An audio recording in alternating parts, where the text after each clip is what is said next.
მინდა გამოვეხმაუროს ნაციონალური მოძრაობის მაჟორიტარი დეპუტატობის კანდიდატის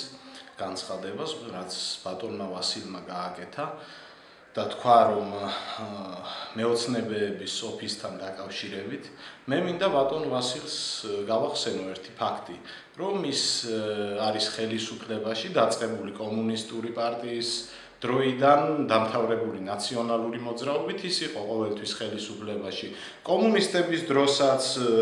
ზვიადის დროსაც, მოქალაქეთა კავშირის დროსაც, ნაციონალური მოძრაობის დროსაც და ნებისმიერმა საპრივატიზაციო ობიექტმა, რაც გაყიდულა თელავის რაიონში, მის ხელში გაიარა და მე მაინტერესებს, როდესაც ის იძახის, რომ უნდა დაინგრეს იქ და აშენდეს ღვთისმშობლის ეკლესიის შენობა, თავისთავად ეს დადებითი ფაქტია,